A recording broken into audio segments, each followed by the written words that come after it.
I'm going to start our study on the book of the Revelation. There are questions again.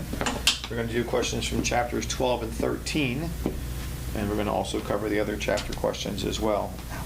And so as we're doing that, I'm going to let's start with prayer, and then we'll get started. Bless you.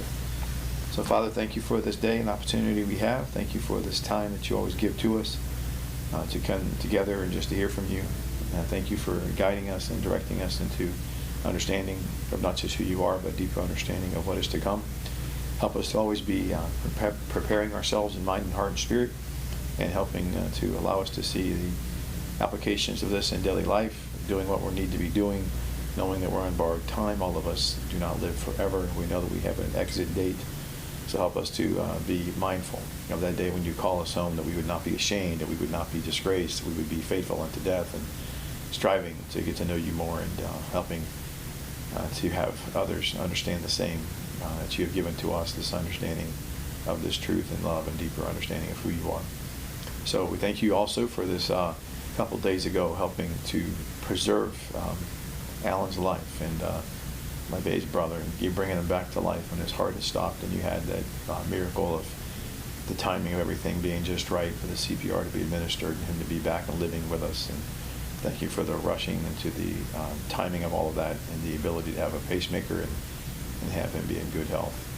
So thank us all for just having remind us all to be thankful for the life that we have and the breath that we have in our lungs, and not only the spiritual breath we have in our spirit as well.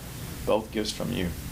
We're on borrowed time, and none of us is under museum glass, so we ask you to continue to help us to see ways we can be grateful, working on being better, doing better, and always knowing that moments are just that, moments that could change between a twinkling of an eye, between breathing and no longer, and then we're in the great beyond. So help us to be mindful of these things. Help us to remember what's out ahead.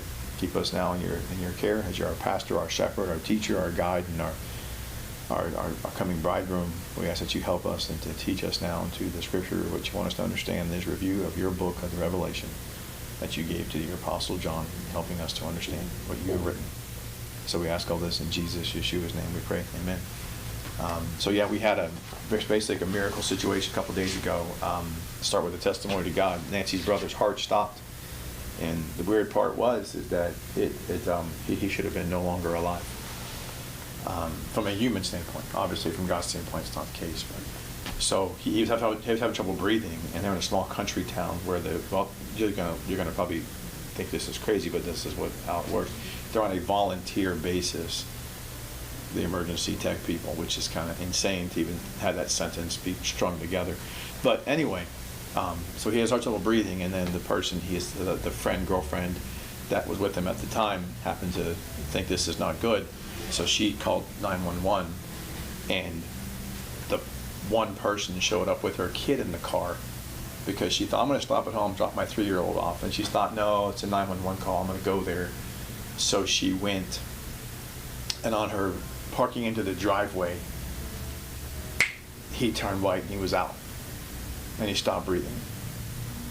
That's crazy. Like he was not having that situation, and she pulled in the driveway.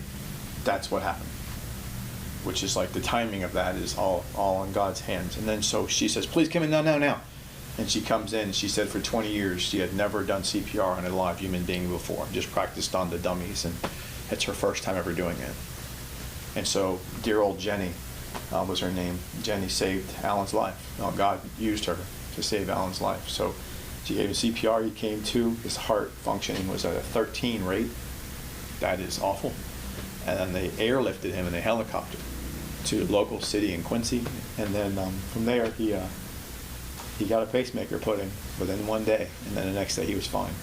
So we're just thankful and grateful. We're going to be seeing him, of course, in about 10 days, and so it's just a matter of like, wow, hearing that story, and it brought tears to our eyes, and it is just really crazy. But to hear that all that was in God's hands, and then everything was in God's hands. The fact that he, They were going to talk about driving there, and then he had the incident, and then she called 911. If she would have driven, he had the incident, he's gone.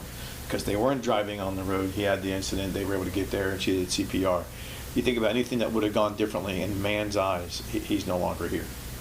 If they would have been driven on the road, a country road, and that happened, he's gone. because she didn't drive, she's in the house. She doesn't call right away because she feels this sense of, oh no, then the lady wouldn't have been in the driveway when he did lose consciousness and did go without any oxygen, and she wouldn't have been there on time to do that. It would have been a lot of time lapse. He probably would have died. And then you have the whole people with the airlifting. If they didn't want to they airlifted him if he didn't get there in time, and all these different things. What if? But it's pretty obvious that it was all in God's hands. And so we're thankful that he is alive and well, and he's just having to be restful for the next month and a half, as it is always when you have a pacemaker put in. How old is he? 62. Wow. So, or 64, I can't remember now. Is 64, babe? I can't remember. 62 or 64. I maybe lose track of that. 54. No, not 54. 64, babe. He's 64? He's not 54. He's 60. So it's 64. I think it's 64 now. I think I got it wrong.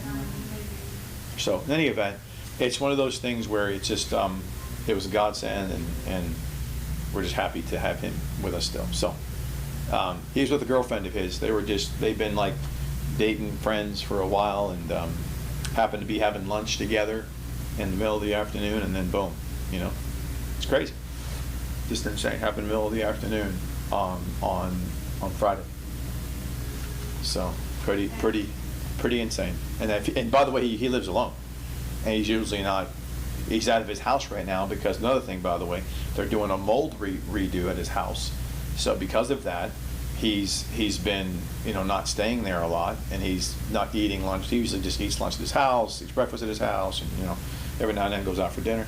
But because he's not at his house, which he's usually alone, another thing would have happened. Obviously, that would have been normalcy. He's gone, right? But so God orchestrated all of this, not to mention that she was even there to begin with. He's usually alone. Yeah, he isn't. He lives alone. He just happened to be with her because he's spending more time with her because of the whole house renovation stuff. So it's just kind of really interesting. This is our Nancy's brother. Yes. Yeah, Ricky asked who. Yeah, it's babe. And Babe, I see it. Babe, I see everything. You don't have to repeat. I see it. I see everything. So the whole reality is that it's just one of those things where we just want to testify to God how awesome the situation worked out for the time that Alan was in his his life was flashed before his eyes, if you will. He said he didn't see nothing, all that kind of testimony. But again, I just wanted to make sure that we just start with just thanking God, knowing that could be any of us. One moment, the difference between good health and bad health is one moment in time, and then it's over. And it's like the whole Elihu Job conversation. You're basking in the glory days, huh? Mentor Job, my spiritual father, and you're rating on the days out ahead where though he slay you, you trusted him. That's all awesome, the past and the future. How about the present? And Job's like, I'm not too happy with the present, kind of frustrated, kind of irritated. And then Elihu reminds him, one moment in time, it's now the future. And now how's your attitude going to sit with God when you're face to face? Oh, no. He's like, yeah, about that. And that's when God, has that adjustment conversation with him, right? And we saw how that went. And by the way, why does God get so stern and so harsh with Job? Because he doesn't care? No. Because that's like a Navy SEAL conversation. You don't become a coward in the water because it's a hurricane weather. Tough. You're trained for this. Well, regular swimmers may get scared with sharks and whatnots. You're a Navy SEAL. You're the best of the best, Job. That's what you got to give. That's what you got to understand. When you're in this high affliction and persecution in the world around you, that's who God calls us to be, and has called out once. Buck up. It's just the way it works, right? You got to understand that. So, one breath away. So anyway, with that being said, I wanted to make sure just keep us in perspective on where we're at with this world around us, and you never know where things could go on and happen. Who knows, right? So, also with that in mind, we're going to go through chapters 12 and 13 with Q&A today with questions from previous chapters. We have one question from one question. Lots of questions from Lainey about chapter 11, but first came in Pam's questions on chapter 12 and 13, and these are it's kind of interesting because I knew this was going to happen. I knew chapter 12 and 13, along with chapter 17 and 18, are the convoluted chapters of like, what? Because they get a lot of stuff, moving parts in there. So I'm anticipating similar conversations on 17 and 18 when we get there, and I'm already bracing for it. So I'm with you. I get it. It's no problem. So with that in mind, I'm thankful that God's had us going through this. We're going to go through and really map this out, and so we can have clarity and understanding and revelation. So let's remind ourselves, We spent over a year and a half in Revelation. Why are we doing this now? Is to go back through the review to make sure that we're reminding ourselves of who the audience is, called out ones. Well, who is that?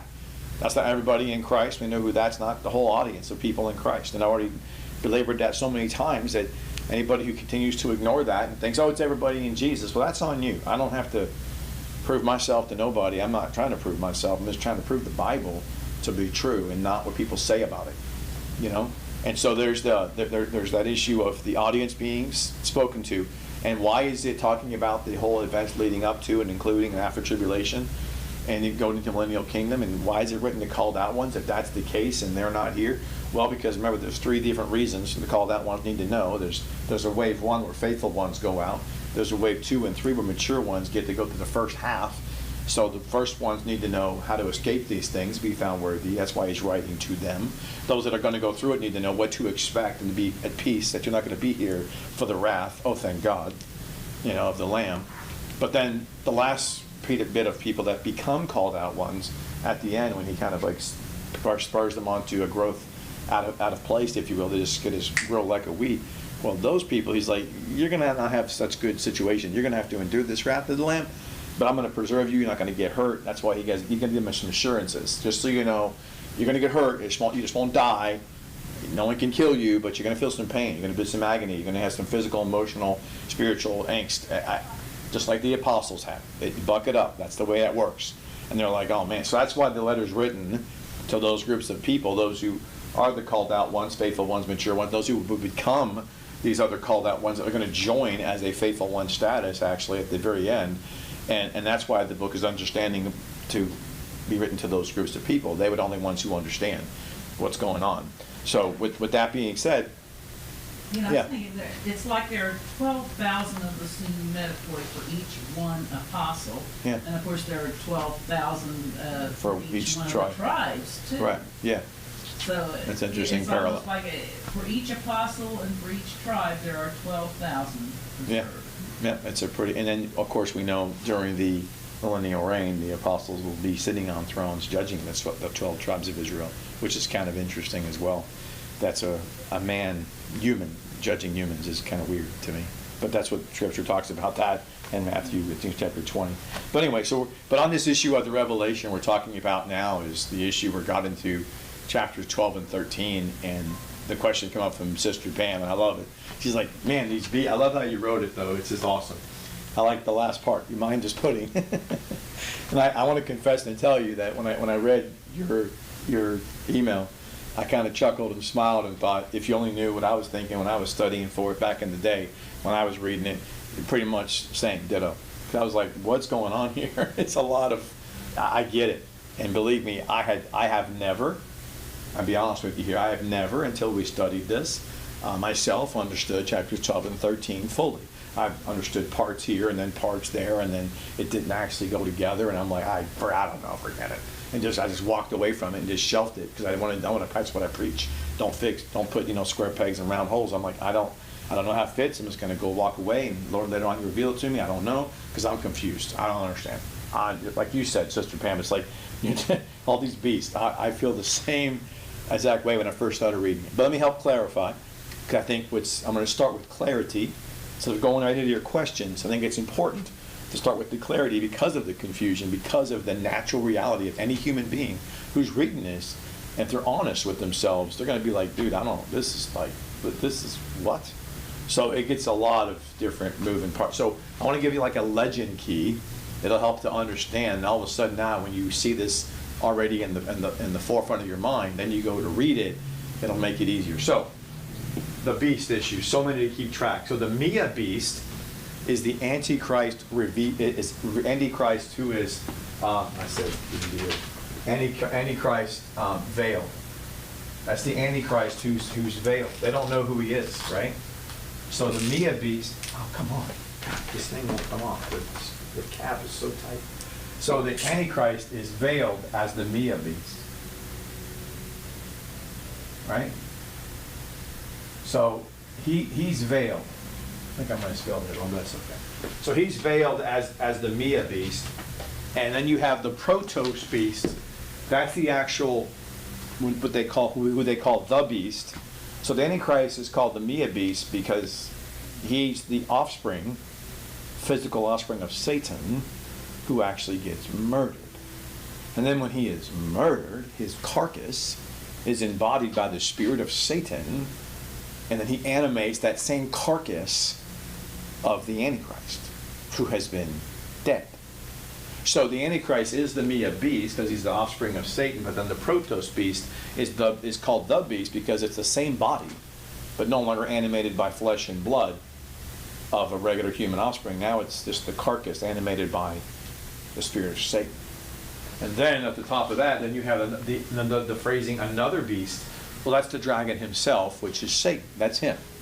So Mia beast, Antichrist, who's veiled. No one knows who he even is. They don't see him as the Antichrist. They don't see him as the beast. Well, I shouldn't say no one knows who he is. People in Christ, hundredfold, mature ones, they know who he is. But people don't. For the masses don't get it, especially Jews. They don't have a clue. And so he is the veiled Antichrist. Some see, but most do not. The Protos beast, that's the Antichrist's body being reanimated by the spirit of Satan. And then another beast is the dragon. Okay? Then we go to part, and I put this on the board about the physical offspring of Satan is the Antichrist.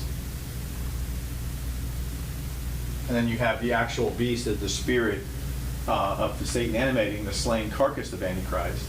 And the dragon is Satan in his form he took in the Garden of Eden. That word for serpent in Eden was nakash, which is the word used for reptile, which is not directly saying a dragon, but it means it's a kind of a broader sense of the reptilian family. And I believe that was a dragon because that's his go-to, we see in Revelation revealed as such. And the fact that the word serpent, same word is used in the book of Psalms to describe the crocodile of the Nile, just so you're clear about this. Same word used about Moses putting his staff down. It does not say snake or asp or adder. It uses this word here, nakash, which is the word for reptilian. So it's a broader sense of you have to determine what is that. Is that a snake? Is that a giant dinosaur? Is that a crocodile? Those are all reptilian, right? So it's just that sense of that. So yes. That reanimating him, I mean, it's really faking the resurrection and what God the Father did for God the Son. Yeah, he's mocking Christ in every way. Absolutely. He had a physical offspring, unlike Jesus, who has a spiritual offspring of the Holy Spirit impregnating Mary. And then you have, like you mentioned, him coming back to life. After 3 days, he's mocking the resurrection of Christ. Absolutely. So then we have the issue later on, Revelation 17:8. We're not there, but just want to remind you, when he says the beast that was, that's the Mia beast, and the beast that is not, that's the beast, and the beast that's about to ascend out of the abyss, that's the dragon. And that's why he mentions all three of those in Revelation 17:8, just a heads up out ahead when we get there. So real fast there, So, beast that was Mia, beast that is Protos. The beast that was is the Mia beast. The beast that is not is the Protos beast. And then the dragon is the one about to ascend out of the abyss. So with that being said, then you have this the other thing about chapter 13 is that verses 5 and 6 and 13 to 15 are referring to the false prophet. And you say, well, how do I know that, right? Well, that's kind of crazy. How do you know that? Well, that's just because you got to put things together about the false prophet's role is to do signs and wonders and deceive people. That's his role. That's what prophets, they speak on behalf of. They testify through signs and wonders of what they're supposed to be on behalf of God. But in this case, he's on behalf of Satan. That's why he's a false prophet.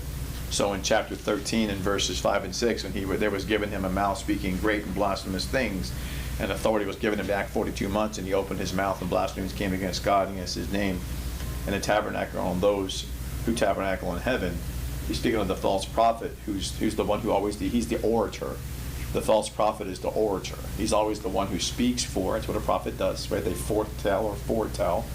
They're supposed to be speaking for God if they're a prophet of God. But if they're a false prophet, he's speaking for Satan. And that's why in chapter 13 and verse 13 to 15, he does the great signs, and even the fire makes come down from heaven and the earth in the presence of men. And he deceives those who dwell on the earth by the signs which he's given him to do in the presence of the beast. See, that's why it's, you see, that's the false prophet and the beast there he's talking about. Telling those who dwell on the earth to make an image to the beast, and who has the wound of the sword and lived, and it was given to him to breathe, to give breath to the image of the beast, that the image of the beast should both speak and cause as many as would not worship the image of the beast should be killed. So this is about the false prophet who's doing these signs and wonders, kind of like that mimicry of Jannes and Jambres. Remember when Moses put down his staff, became people think a snake, it's a huge crocodile, and then Jannes and Jambres put down their staffs. We don't know their names in the Old Testament, but in 2 Timothy it tells us their names. Well, okay, well then they mimic that, right? They also mimic the water and the blood, right? They mimic these couple of things that Moses did. So it's because that Satan was given the ability for a time to do things that normally he doesn't have the ability to do unless God sanctions it. This is definitely an oddity. Satan doesn't have the ability to put inanimate objects become animated. This is a God thing. God's allowing him to do this. It's that simple. He just can't do that on a regular basis. This is a kind of a exclusion type process where God's allowing this for the time. So him in verse 15 is the false prophet too. Yeah. And I have the beast as given the breath. Yeah, so, yeah, all the miracles and signs and wonders to fascinate people is all the false prophet. Just remember that. The beast is under the beast as the black horse and the beast revealed on the pale horse as the dragon. They have no concerns with doing signs and wonders to wow you. They could care less. They're all about, with the black horse, he comes with death. And I think if you go back to remind myself, I don't want to misquote the black horse. I want to make sure I get it right. On the black horse, he comes with the actual balance in his hand, which is the mark of the beast. That's the mark of the beast. That's his whole thing, imposing his will on you to do commerce. That's what it says about him in Revelation 6, 5, and 6. But then the pale horse is about death and sword, right? So both of those images of the beast, the first initial image of a man on a black horse, he's all about instituting his economic purposes and get you to comply or die. That's kind of his battle cry, comply or die. That's his whole thing. He kills the Jews. He wants everybody else to comply or die. That's his whole thing. The false prophet's agenda has never changed. Signs and wonders, orate garbage and lies to make people believe that he's who we want you to think he is, even though it's a big fat lie. You know, kind of like today in our politics. Let's continue to lie and put forth the narrative, right? So people just do this. They just continue to do this. So this is what they do. So then you go back to your questions that you have about chapter 12. So with that being, wait a minute. So can you explain the image in verse 15? Yeah, sure. The image in verse 15 is actually what Daniel saw. Daniel saw an image. That it was the image there of Nebuchadnezzar, saw the head of gold at Babylon, and then silver, Medes and Persian chest, and the waist. You got Greece, bronze, and then iron, Rome at the legs, right, and then feet of clay. And the kingdom came in, that was Christ, and he smashed it. So this image that people think, like commentary uses, I'm in the same camp as this one. I think this image typifies the same image that Daniel saw. Absolutely. I think it's the same image Daniel saw in his dream, whatever that looks like, that you can have pictures of it. We have on Rose Publishing, Donovan Publishing puts pictures out that looks like the head of Nebuchadnezzar, and it looks like his whole body, right? So it looks like, because he's the head of gold, right? So that's why they get the fact that it should be him, an image of him, if he was a statue, right? So I think it's that same aspect of it that is that. However, I don't think this particular image is the head of Nebuchadnezzar.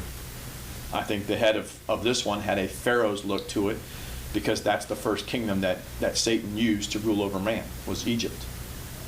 So I don't think the homage that God gave to Nebuchadnezzar through Daniel's interpretation was for a purpose and for a time of the kingdoms of men that he was recognizing at that point forward. But before that, there was two other kingdoms that God does reference in the Bible, and we know are true. That's Assyria, which is before Babylon, and Egypt before that. And they both interacted with Israel in a not nice way.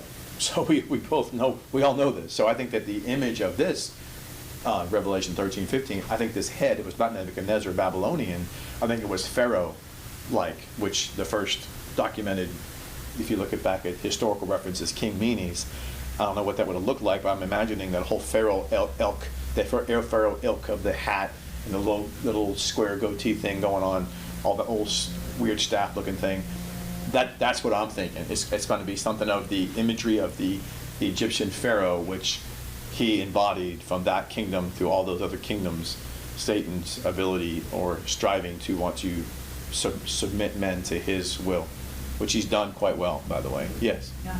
It's my understanding Nebuchadnezzar made an image entirely of gold to say those others aren't going to be. My kingdom's going to go on forever. So do you think that this image they make might be all gold instead of the lesser quality? I don't know if it'll be all gold or not. I mean, I don't know. It's a good question. I don't know if it'll be all gold or not, but I mean, it could be. I mean, I don't know. I know that.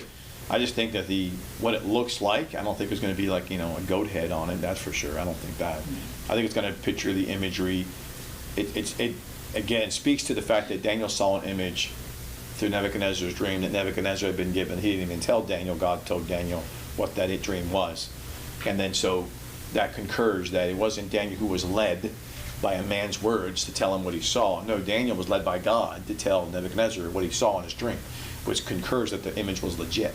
It wasn't like some happen chance, subconscious, psychedelic trip. It was a thing that God put in Nebuchadnezzar's dream because he gave that same image to Daniel to tell Nebuchadnezzar what it was. So therefore that image is real. So, and with that being the case, therefore I think that if that starts from Babylon and there's two kingdoms before that, and the image represents the kingdoms of men from him forward, well then why would it not have the head? If you're looking at Satan's viewpoint, it would go back to Egypt, right? And so because that's when he first was again ruling over man and usurping specifically Israel through Egypt. And that's why God in Exodus chapter 11 talked about putting a distinction between Jew and Gentile. Remember we talked about that the last of the week. So that's why we have, I think, again, Romans 1, people must understand when he says that God's testimony and the stars and so forth, people think it's the whole world that he's writing to. No, they're without ignorance, without excuse. He's talking about the Egyptians. That's why they exchanged. You can't exchange a true God for a false God worship unless, guess what? You already know the true God. I do. So read Romans 1 from not a Christianity mindset, but from a biblical mindset, and ask yourself the question, how can a person who does not know who God is exchange the truth for a lie? How can you exchange what you don't have? Try going to Walmart and exchange, go empty-handed and say, here to exchange a TV. What TV? You don't have one. You can't exchange one, right? If you don't have a knowledge of what the true God is, how can you exchange him for a false understanding? That makes zero sense. Think it through, because the Egyptians did have a knowledge of the one true God through Joseph's testimony, through God telling them, and they knew, and they were polytheists.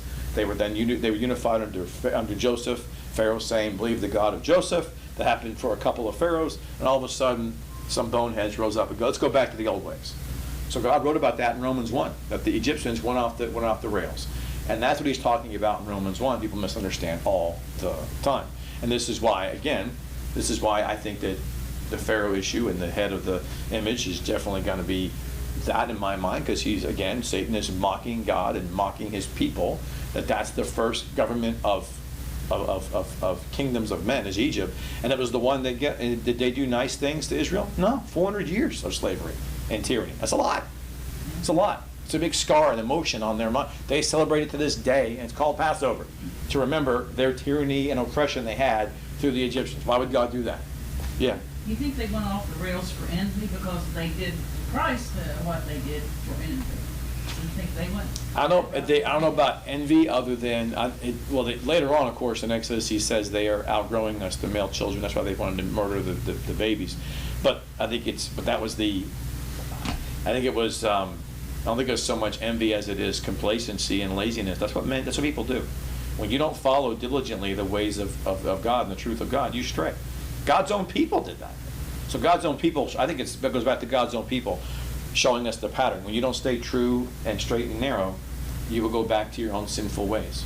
So they are even more so in danger of that, because they don't have the law of Moses on a historical basis running deep, long in the tooth on it. So they're more, there was some proselytes who left with them, of course, from Egypt. And so that makes it harder for them, I think, to stay the course. So when they deviate, they go off the rails. I think it's just a matter of deviating from these strict rules and laws and rectitudes and ordinances and sacrifices daily at Moses. They're like, I think it gets overwhelming, and because that's why the old adage to this day that they say Jews and Catholics put a guilt trip on you. Well, that's because their historical, traditional belief system was based on that. A lot of guilt. A lot of guilt going on in the Jewish mindset. It's supposed to be. God made them feel guilty and shameful by every day giving a sacrifice. How's that not making you feel guilty every day? You should, because you're a sinner. That was in their mindset. That's where that comes from. And then the Catholics, well, how do they compare to that? They have these penance, they call it. They have penance. You have to go in and say your whatever prayers and your Hail Marys and your Our Fathers after contritions, all this kind of malarkey stuff, and light candles every single time you go to their mass. You have to light a candle for this, light a candle for that, pay for this, pay for that. Go to penance every so often. If you don't do these sacraments, then you're going to die out of the God's will. And I'm like, what? So all these different things are these guilt trips. That's what they are, right? That's why they come in. Our modern statement today is that no one likes the guilt trip, but no one knows it better than Jews and Catholics, because that's what, no offense to them, but that's long in the tooth in their history. That's what they are all about in their traditional history. It is. So they just kind of amplify it to a certain degree, sometimes with not nice things and sometimes with sarcasm and humor. What's done in families So- too. My mother liked this phrase she saw somewhere. It says, my mother was the travel agent for guilt trips. Yeah, funny. Travel agent for guilt trip. So then you go to chapter. So with that being in mind, Sister Pam, then you go to this question that helps out the beginning of this. Now we go back to, I'm totally confused with the beast. The first dragon is cast into the earth, Revelation 12:4. Well, I want to make sure there's a clarifying error there. So, because when you say the dragon, it wasn't the dragon, it was the angels that were cast into the earth. So read Revelation 12:4, and it's talking about the dragon in chapter 12, verse 3.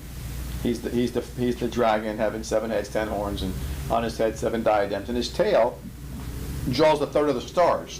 That's the first fall of the angels in heaven. He's talking about the first fall, which was pre-man. Before there was a man, we weren't even alive. We weren't even existing. There was no man. It was just a celestial realm. There was no humans. None. And so Satan then he has his tail and he drags a third of the stars. It talks about a third of the stars to heaven with him. Now, when it says a third of the stars, it's referencing the fact that, you know, he took all of them with him when he first did it, but then the second fall, of course, that's where the third comes from, right? So we know that different demarcation. So the real issue is not so much about him being there, but the difference between like all of them and the third of them. So here it says the tail draws, in this word it says, you know, he draws the third of them, and it says they cast them into the earth. So this is, remember, there are people in Jude and in 2 Peter. So the first group of angels in 2 Peter, I want to make sure I say this correctly. I made the mistake when I just said that the wrong way.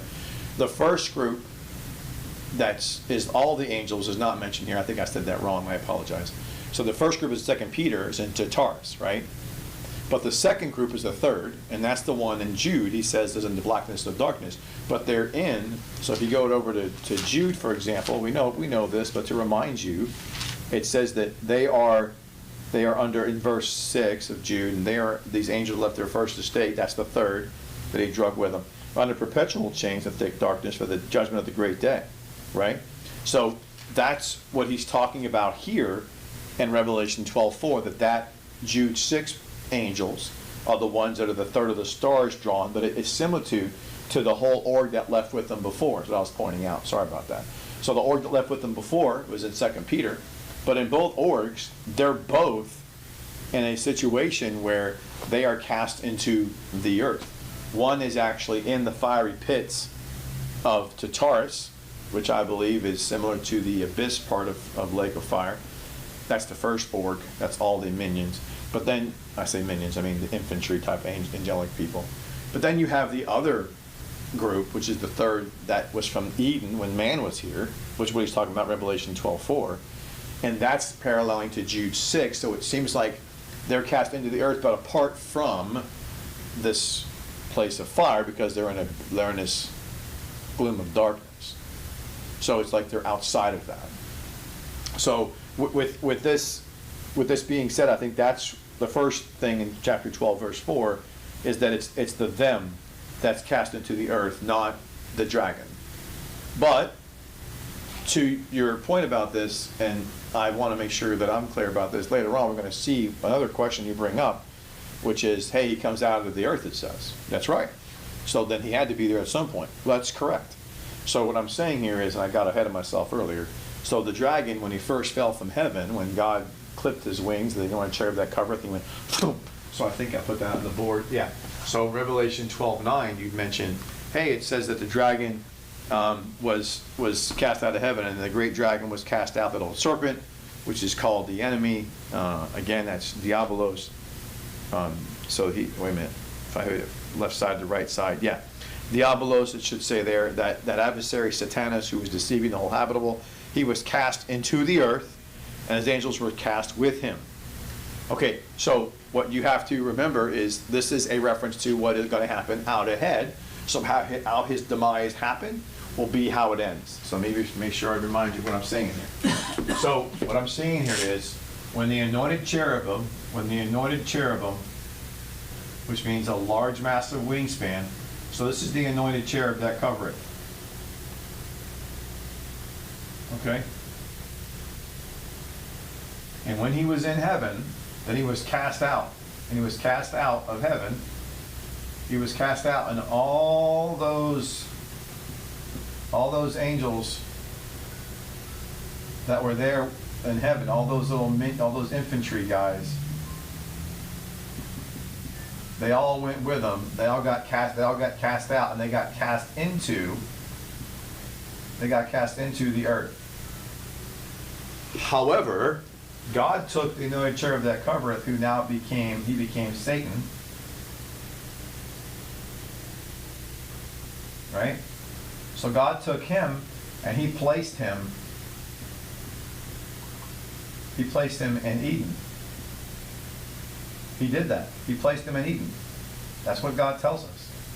He placed him in Eden. He was the tree of the knowledge of good and evil. And you can read about him being placed there in Ezekiel 31. It talks about that. He was put there.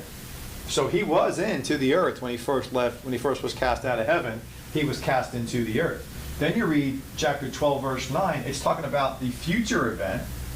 Now the future event, which is going to happen, which first you have Armageddon, and that's when you have the false prophet and the beast cast alive, which is awesome, in the lake of fire, right? But then we see that in Matthew 25:41, it talks about it says the lake of fire was made for the devil and his messengers. There's angeloid, those angeloid. That means anybody who's following after him, anybody who's doing his bidding. Those who are in celestial and those that take his mark and worship him, all those yahoos, it's not good for you. So that's where you're going. That ain't fun. So this point here, so at the end of the millennium, at the end of the millennial reign, Satan will be unleashed. He'll be unleashed, right? He'll be unleashed. And then he'll be cast into the earth again.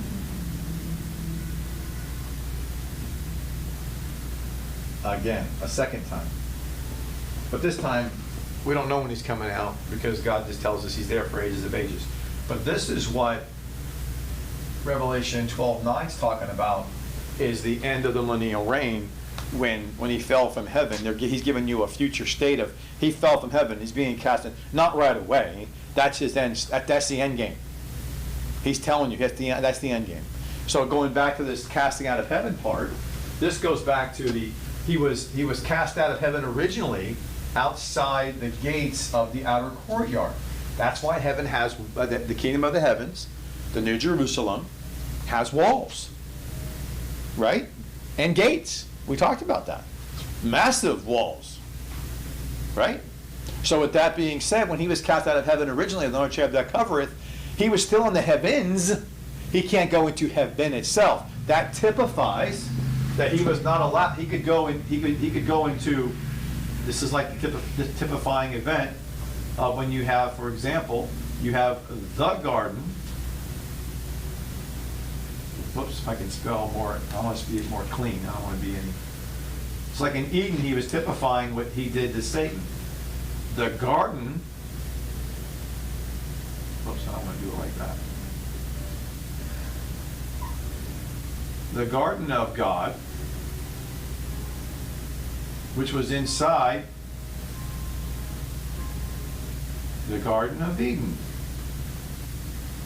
And here's where you had again the tree of the tree of good and evil, which is Satan. That's why they're both in the midst. But then you have the tree of life, which is Jesus. He's up in this area. So this represents here, this is the outer courtyard part.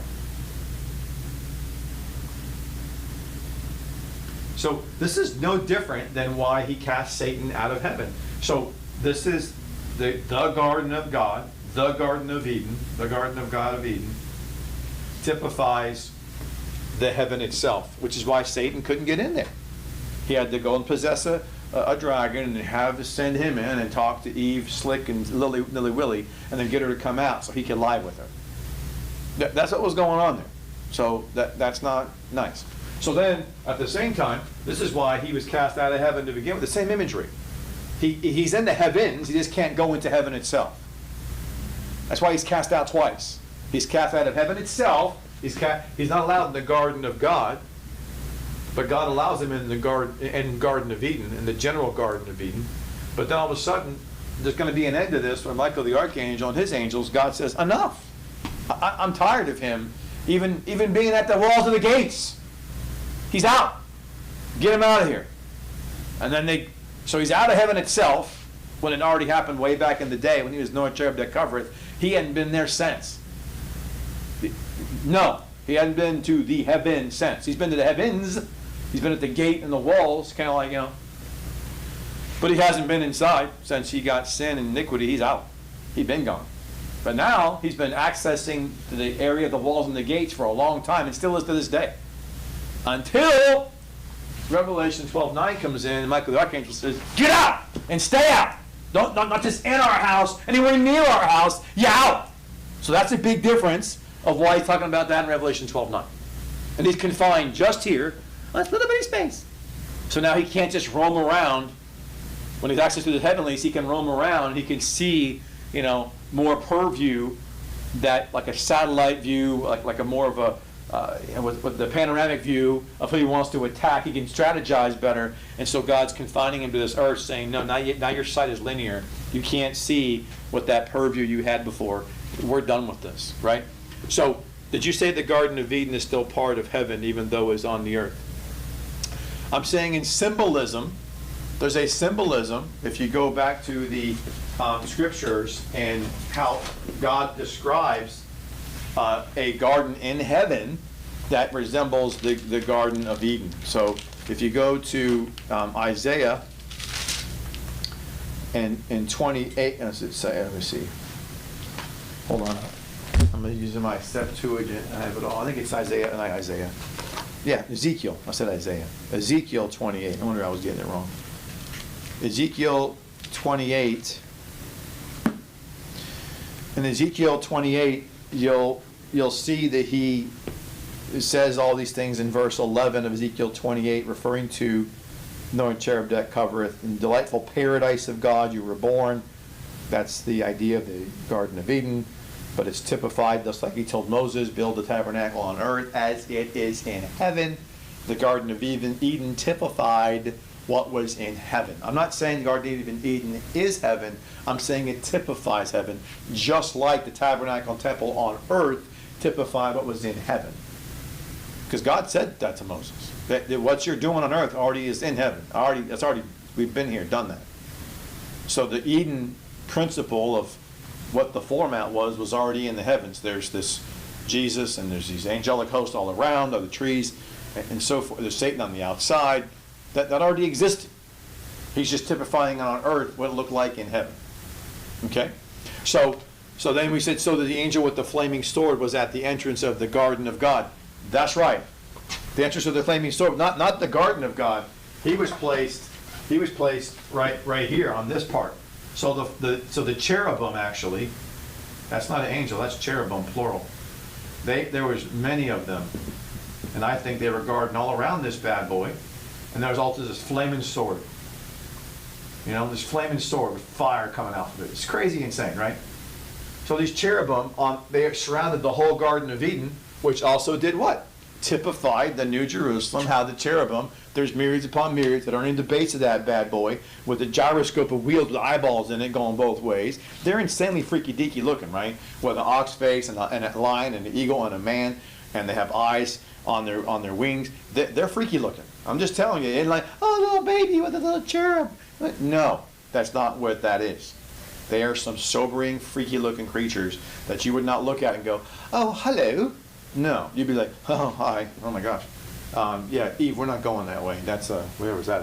So any child later on, up until Noah's flood, who went that way, they were like, no. Did you hear about what's over there? There's these freaky looking creatures. They got these walls, these little things, eyeballs in them, and and there's one at the very entrance that, I'm not going over there. Forget that. But all around this garden were these cherubim, because God said it was plural. He put cherubim. And there's the flaming sword at the entrance, to your point.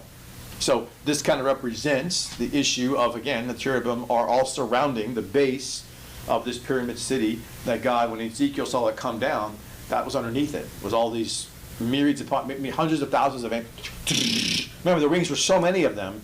Ezekiel chapter 10, I think it's verse 5 to 8, he says that their wings sounded so loudly, they were called unto liken the voice of God himself. It's a lot of angels to have that kind of wings sound, that it sounds similar to the thunderings of many waters of the voice of God himself. That's a lot of angels. So that's what was around this Garden of Eden. There was a ton of them. I don't know if there, I don't think there's, I mean, say an angel. No, there was angels, plural, cherubim. No, just any angels, cherubim, plural. And I think there was thousands of them around this bad boy, just to make sure that no man even dared to understand, I wonder what's over there. No, I'm good. I'm going to go this way. Yeah. There's no way you're going to start throwing rocks or picking a fight with thousands of cherubims. It's not happening. There's no curious George kid or anxious Jane Heather going to go over there and go, oh, I wonder what's going to happen if I talk to him. Probably die. So I would not rather talk to those things, whatever those things are. They don't look like angels that people say. 4 different heads, a gyroscope with eyeballs in it, wings with eyeballs in it. That doesn't look too, inviting to me. That looks kind of freaky to me. And I would not be like hunky-dory. I'd be kind of scared. I don't know about you, I'd be scared. So that's what was going on there. So I hope that makes sense. So Satan was cast out of heaven, okay? He's in the outside of the gate of the courtyard, able to come to the walls of the gates. He's been doing that ever since as the accuser of the brethren. But when Michael the archangel, Revelation 12:9, God says, enough is enough. I've already had him out of my house for thousands of years. I don't want him anywhere near my house anymore. I want him out of the neighborhood. Like, I want him gone. And he goes, yes, sir. Michael the archangel takes his angels and they overpower him, and he's cast down to earth with the future statement in Revelation 12:9 of his future state. He'll be actually cast into the earth and the abyss. And then he'll be chained and let out and cast back again. And forever he shall stay, as far as we know, as long as God says, for ages of ages, right? So I hope that makes sense in what I'm saying. All right, so now, does the Bible mention the dimensions of the Garden of Eden? I don't remember seeing it. No, it does not. Were the cherubim visible? Yes. The cherubim visible? Yes. But no, there's no dimensions of it, other than the scripture talking about how he goes back to Revelation 1. And again, I'm just referencing, when you go back to Genesis chapter 1, when he says the garden of God. In a garden of God, he's speaking to this in reference to, in verse 15 of Genesis 2, and the Lord God, Yahweh Elohim, took the man, put him in the garden, or just took man, put him in the Garden of Eden, and addressed it and keep it. And the Lord God commanded the man, saying, of every tree of the garden you may eat freely, but of the tree of the garden of tree of the knowledge of good and evil thou shalt not eat of it, for the day you shall surely die. So I want to go back to where it is, right in verse 9. And out of the ground made or the soil the Lord made to grow, sprouted every tree in the presence of his sight and good for food. The tree of life also in the midst of the garden, and the tree of life of good and evil. They're both in the midst. So, and then you have, so they're both in the midst because they're one's in the garden of God and one's in a garden of God. And when you go to Ezekiel, again, like I mentioned, and you see in chapter 28, verse 13, the garden of God, the paradise of God.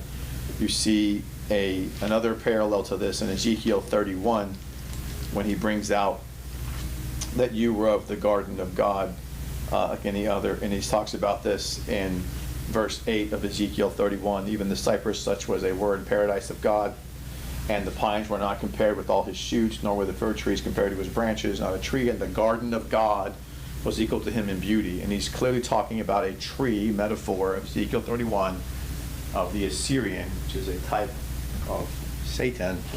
And so you see this symmetry going on. I didn't write that. God did that. And so you see this symmetry going on with this. And so, boy, oh boy, the scripture of 1 John 5:19, the whole world lies under the evil one, has so many dimensions. Yeah, so hope that answers your question about this so far. So I'm going to keep on going through this questioning you have. I'm not really off topic as people might think. I think Sister Pam would go, well, this is really helping, I would think, answering your question, because it does involve what we just went over. It's important to understand this, or else I can't answer your question without this background. So of Revelation. So Revelation chapter 12, verse 9, when you said cast in the earth again, true, it is again, but not at the same time. So the first time was when he was, before there was even a man, and then God placed him, took him out of there, placed him in Eden, and then he has a future state. He'll be cast into there again at the end of the tribulation period in the abyss, and then actually a third time. He gets cast there 3 times. So just so you know. So he gets cast there immediately before there was man, and then he's cast there 2 more times at the end of the tribulation, Armageddon, when he's chained up in the abyss. Then he's loosed out, and he's cast there again at the end of the 1,000-year reign, right? So he has 3 times. Why? So you're asking, why did God, when casting out Satan in the first fall, place him in Eden as a tree? To control him? No. Nope. Good question. Satan was placed in the Garden of Eden for God to, again, we've kind of mentioned this idea that this is where I have to put forth a conjecture based on what I see, what Satan did in heaven. What Satan did in heaven is he sold a bill of goods. We know this. He made merchandise, it says. And basically he sold a bill of goods. It's our way of saying that. Scripture says he made merchandise. That is how he got these angelic beings to fall with him. So again, the question becomes, how do you have a sinless, celestial, intelligent being go, okay, I'm going to sin against God? It doesn't make any sense. First, they have no ability to sin against God because they're sinless. There's no ability for them to sin against God. They're sinless creatures. Why would they sin? It doesn't make any sense. There's nothing in them that desires sin. They're sinless, celestial beings. So people don't think this through, but then I've thought it through. The only conclusion I can ever come to is the same conclusion that he did it from the heavens as he did it on the earth the same way. And the bill of goods he sold them, I've mentioned to you before, was he said, okay, this is why God called him the knowledge of good and evil, because he was the only creature who had this, who was roaming around. And so God surveys all, pervades over all, and he's the only one who could have knowledge of evil and not even be affected by it. So imagine that. God can see murder, sex trafficking, molestation, abuse, all kinds of evils of mankind. All of us and celestials can't handle this evil. We can't handle it. God takes it all in and says, it doesn't affect me. What? How? How do you do that, God? He goes, he's the only one who has the knowledge of evil, all of this darkness, and doesn't affect him at all. He still is brilliantly light, no variation of darkness in him whatsoever. He's still able to be the definition of love, even though he has this knowledge of evil. But so Satan wanted that. He found out the hard way. A creation cannot handle the truth. We can't handle that knowledge. And it corrupted him, absolutely. He sold that bill of goods to the angelic beings. He said, hey, look, you're sinless. The knowledge of evil, that's all it is. It's the knowledge of evil. You won't sin. And they fell for that lie. But it doesn't make sense. It's the knowledge of evil that makes sense. I'm sinless. Just the knowledge of it's not a big deal. Okay. And of course, they end up found out the hard way. This knowledge of evil corrupts you. He sold the same bill of goods to humans. That's why God put Satan in the garden, to let Satan take the deception, the temptation he did with the celestial beings. It's the same thing he did with the human beings. He wanted both heavenly and earthly beings to not be without excuse to go, well, you didn't give me a shot. Well, I gave you both a shot, and you both struck out.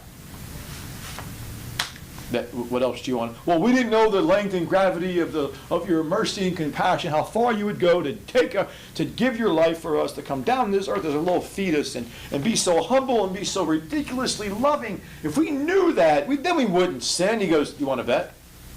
That's why he does 1,000-year reign, makes the earth sinless. He makes the earth perfect, no demons, no devil. There's some sinful people coming into it, but the earth is restored and renovated, pristine. He's ruling it. And he goes, watch how you boneheads will still go into sin. Watch, go ahead. Watch. Even with me ruling the show. Watch how you're so stupid, you'll do sinful things.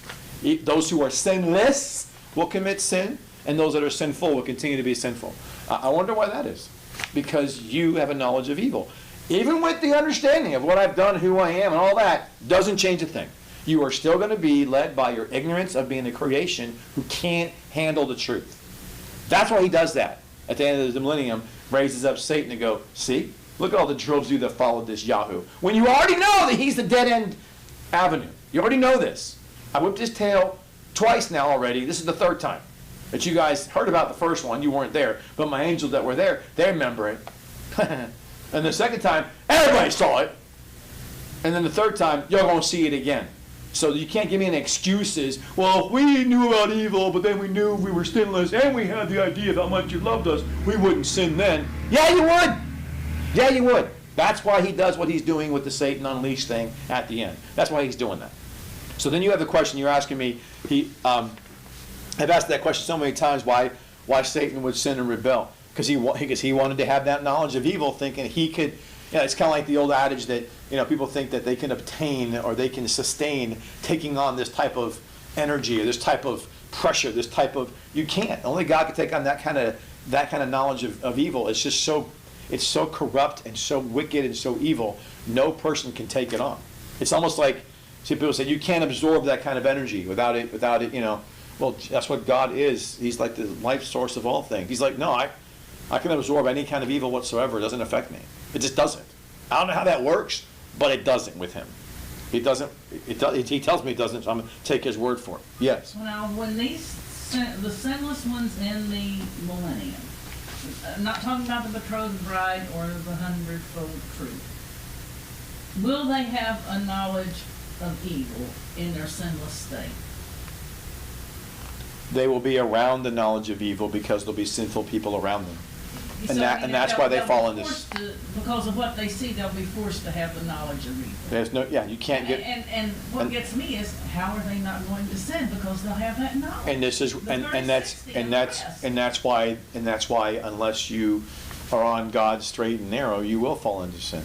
And that's why there's people. One of Laney's questions about Moses and Elijah, what are they a type of when they're sinless, but yet they die twice. No, because of the fact that you had people that will also die twice who are made to be earthly ones who enter the kingdom of God, and they have sinless bodies, but because of what you just said, they're surrounded by sin, they give into sin, and now they're going to die again because you just took on sin. And when you take on sin, you die. But wait a minute, I already died, and now I have a body of flesh and bone and no blood, or flesh and blood and bone, I should say, with no sin, and now I have sin again, so now I'm going to die again? You go, yeah. That's why you should have. That's why you got to. It's the game's not over, if you will. Your duty's still on task. You still have a role and responsibility. Don't let your guard down. You got to. But 1,000 years of it. I mean, it isn't like a normal lifespan of avoiding doing this kind of thing. They've got 1,000 years. No, it's not. It's right. It's not a regular lifespan. It's a long 1,000-year, up to 1,000 years to do this. That's why I just. If it's not the betrothed bride or the 100-fold truth, the betrothed bride has the guaranteed inheritance in day 8, and the 100-fold already have their inheritance, but the rest don't. The rest of the inheritance is to be seen. So in Laney and Pam, that's correct. So Mark 8:24 is a reference, when he says see as trees walking around, is a reference to people with mature knowledge. A tree is always resembling people with mature knowledge because they always keep growing. A tree always keeps growing, whether in vertical or in horizontal. It never stops growing, ever. Unless it's dying, right? If a tree is being watered and it never stops growing until it dies. Until it doesn't, right? There's never a point where it just stops growing. It just grows and grows and grows until because of disease, or it gets, dehydration, or some weather situation happens.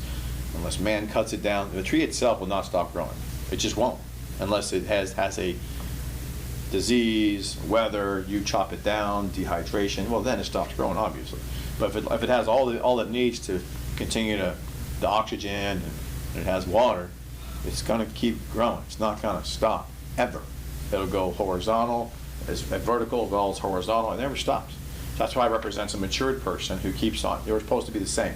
We're supposed to never stop growing.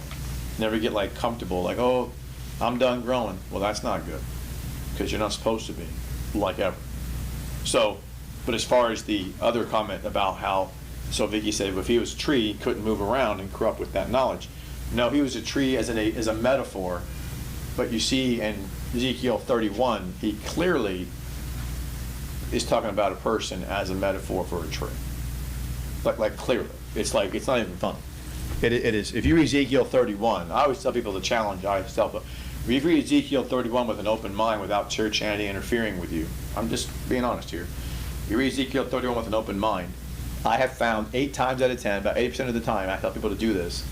Read Ezekiel 31 with an open mind. Just say, Lord, I just want to read Ezekiel 31. I just want to take notes. I want to take, inspire me to write down whatever you tell me to see, Lord, and I'm going to write it down. That's it. Not what Preston said, not this moron. Just ask God. God, point out to me what I should write down. I want to read this for the point of, I want takeaways. I want observations. I want obvious truths that I can write down, that I can see, that I saw in Ezekiel 31.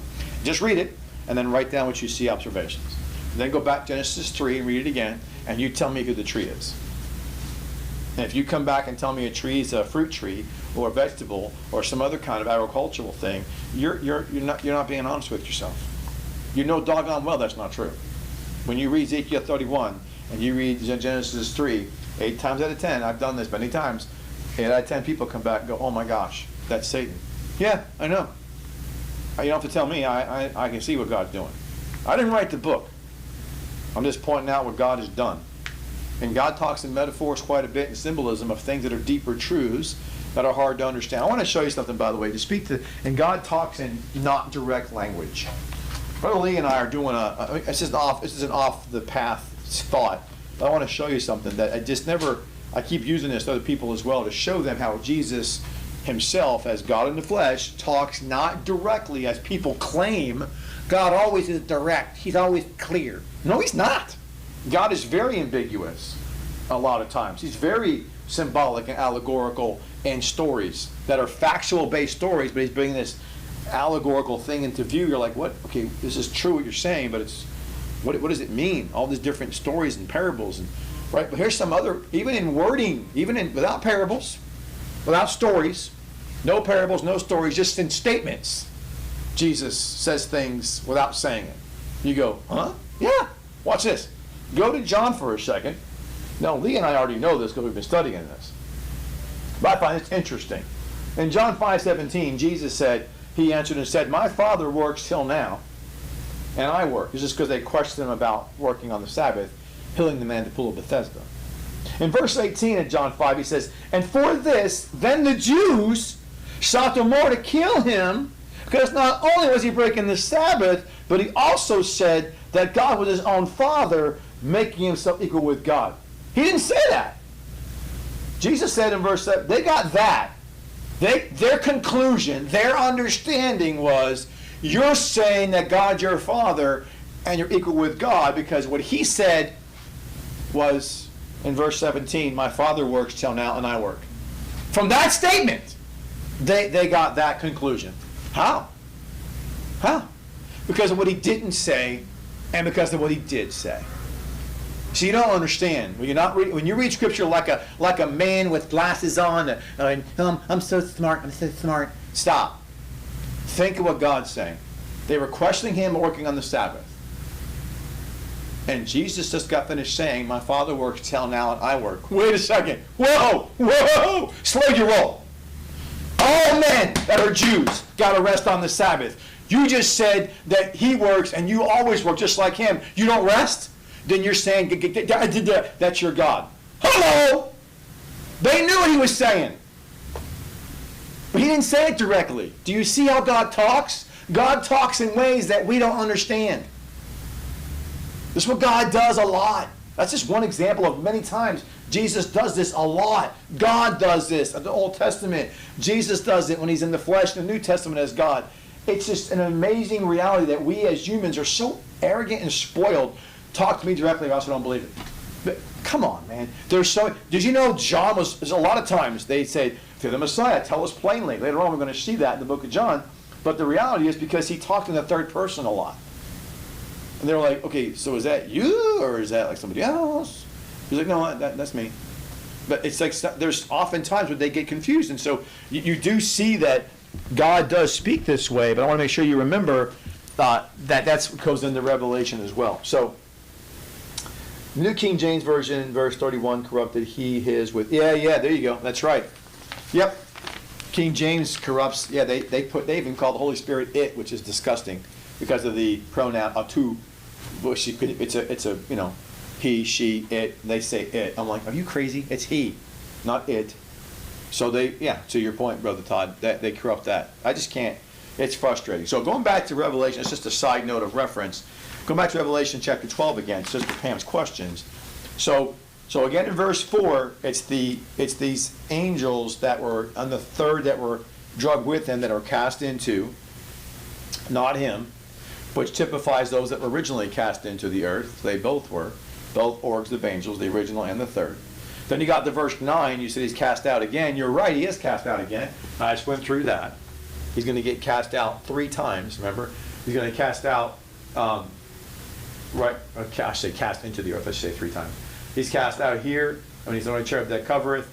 He comes to the tree of knowledge of good and evil in the Garden of Eden.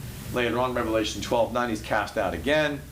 And then we have at the end of the millennial reign where he gets let loose and God cast him into the earth for the 3rd time.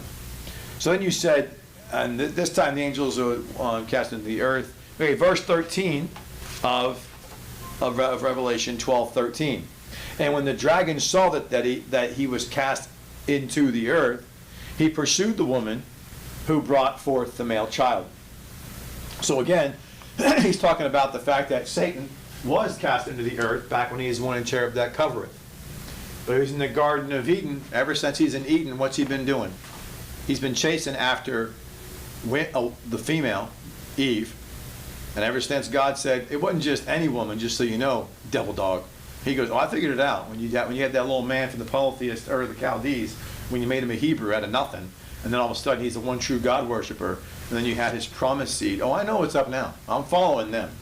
He knew right then and there, Abraham, Sarah, Isaac, Jacob. He knew from Rebekah and Jacob. He knew right away, I'm following this. And he's pursued this woman ever since. And he knew the Messiah was coming through that line. That's what Revelation 13, or 12:13 is talking about. So ever since here, when he's been cast into the earth, and he was brought out. He was brought out here. Ever since then, he has been pursuing. He's pursuing, I should say, the woman, because the woman at first was not Israel. There was no such thing. He was pursuing the woman, which then became Israel. That's what he did. That's why Israel's called the woman, because he was pursuing Eve from the very beginning. She was the first woman. He knew the Messiah would come through this seed. So he's just pursuing. He just wants to. That's what he's been doing from the beginning. It hasn't changed. The thing is that whole family, Abraham and Sarah and Rebekah and Laban and Jacob, and there was all kinds of lies and deceits going around through this whole family line. It's sad. Well, it's just interesting. I tell people, but the whole thing is though that when Eve said, "Thee should not touch it," and then people got misunderstanding. There was last week we had this big conundrum about me saying Eve never sinned. When Eve said, "Thou shalt not touch it," she didn't sin when she said that. She did sin when she lied with Satan, obviously. But at that point, she didn't sin. No, that was a truth that she said, that God told her not to not touch it. But that wasn't recorded. So what's the point? The point is that means the man didn't know that. What's the point? Did Isaac ever know what God told Rebekah, that the older would serve the younger? No. The evidence is she told Jacob, to act like Esau, put this little coat of skin on, act like you're your brother. Well, that's evidence that your husband didn't know. You didn't tell him. By the way, they're like in their 20s. Are you kidding me right now with this? You're kidding me with this. So you held a secret that long from your husband that God told you? I don't know about you, but you got 2 women now in Scripture where God gives them a veiled message of blessing and honor that only they know about to protect them from what their husband don't even know about. I think it's interesting to me. Very interesting. He didn't know. Isaac didn't know. So again, remember, and she lied. She told Jacob to lie. But remember, lying is not bad, just like taking a life is not always bad. Taking a life is bad if it's not in self-defense, if it's not to defend yourself. So lies aren't always bad if they're to defend God or His Word, which is what she was doing. Again, I always put this analogy up there with Corrie ten Boom, Anne Frank, and anybody else during the Holocaust, during the slave days. You just don't, anybody in your house today? Yeah, I got these people hidden under my bed, in my closet. You don't do that. It doesn't break into your house and say, do you have any kids here? Your wife here? Yeah, in the back room, go ahead and rape and pillage all you want. You don't do that. You lie to protect the life of your loved ones, right? That's not wrong. That's good to do that. By the way, you're making that up. No, I'm not. Hello, the 2 spies that hid under the flax. Have you seen them? No, they're not here. Flat out lied. And what did God do? Hall of faith with Rahab. Proof that lying is not a problem when you're honoring God, protecting God's people. So that's what she did. Have under the flax and lied. Never seen them. Don't know where they're at. No, don't know where they're at. Never seen them. Lied her face off. What did God do? Let that little wall. By the way, imagine your little side note. You're Joshua going into Jericho, marching around 6 times, 7 times, blow the horn. And all of a sudden, this wall that's thick enough for a chariot to ride around in, this whole city wall is, and then one little slither is just standing up there. That's insane. A little scarlet thread out the window. And Rahab's going, yoo-hoo! How did she get out of there, by the way? No one doesn't really talk about how she got down from there. And by the way, if you're a Jewish person that wasn't clued into this little promise that God gave to Rahab, how is that not looking freaky to you? There's a couple million Jews marching around, and all of a sudden, this whole city is, boom, this whole city wall. You're thinking, did he miss a spot? I mean, it looks kind of weird, don't you think? It's just God's way of making it very clear to them, no one was missing out on that day what had just happened. They all saw what happened. God made that wall stand upright because He spared Rahab's life. Straightforward and done. And if they didn't know, they know now. Because it's just one of those things, right? It's an amazing thing. So, but anyways, go back to your question. He said, so in verse 13, I answered that question, chapter 12. But then you go over to chapter 13 now and verse 1.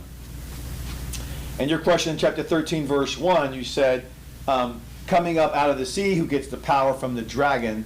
That's in verse 3. So in chapter 12, it's the origination story of the dragon himself, which is Satan. Chapter 13 kind of picks up with the beast, who is the corpse of the Antichrist. That's now being, the spirit of Satan is in him, in that slain corpse, he's animating him. So that's what chapter 13 is about. That's why in verse 4, chapter 13, and they worship the dragon because he gave authority, he did, to the beast, and they worship the beast, saying, who is like the beast, who's able to make war with him. This goes back to the 2 thrones. There's the throne in Jerusalem, the dragon sitting on, and the throne in Babylon that the beast is sitting on, the one he's animated, right? So when you're speaking of, there's one wild beast coming out of the path, that's right, and he gets his head ripped off, right? And the people worship the dragon and the beast, yep. And then in verse 6 and 7, it's the same beast. It's the same beast in verse 6 and 7. I answered that question earlier. No, that's not. So in verse 6, no. Verse 5 and 6 is the false prophet. Verse 7, that is the beast. That's the one in verse 4, the dragon and the beast. So verse 5 and 6 of chapter 13 are the false prophet, remember? So I wrote that down already. But chapter 13, verse 7, that's where the beast is in there. And that's him again from the verse 4, the dragon giving authority to the beast to do what he's doing right there with verse 7. So you're right about that. Then there's another wild beast in Revelation 13:11. So if you go to Revelation 13:11, this helps to make some more sense. And I saw another wild beast ascending from or up out of the earth, and he had two horns like a lamb, and he spoke as a dragon. So when you see him, it says ascending out of the earth. He's talking about this is when the dragon. It doesn't mean out of the earth in the sense he's not talking about now him coming from inside the earth where he was originally into Taurus. He's talking about the fact that that was his original state that God put him in. He was put in the Garden of Eden. He will be there once again in the future. But in Revelation 13:11, what he's speaking about is his ascent to power through the white horse, the red horse, the black horse, and now the pale horse. And when he's that white horse, man of sin, red horse, son of destruction as the Antichrist, then he goes into being the beast, the black horse, the lawless one, now the pale horse, the opponent. He has risen up and he has made himself God at that point.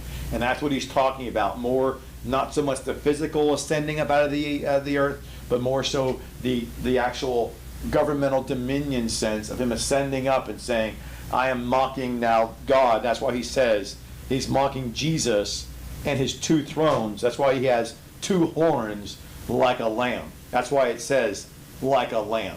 He's mocking Jesus. Jesus has a throne on earth, and he has two thrones in heaven. He has the Father's throne and his own throne he's going to sit on. That's what he said. But Jesus himself has one throne in heaven and one throne on earth. And here is Satan going, I got two thrones. I got one in Jerusalem mocking your people, and I got one in Babylon. Ha ha. And that's all he's doing here in Revelation 13:11. And this is another wild beast. As I already told you, that's who this is. I put that on here somewhere, didn't I? Or did I? Oh, come on, did I? No? Yes? Maybe so? I didn't put it on there. Yeah, another beast. That's the dragon, Satan. What I'm me is that you've got the four Gospels of Christ portrayed as the king, servant, man, and God. You think those four horses are mocking that? It doesn't.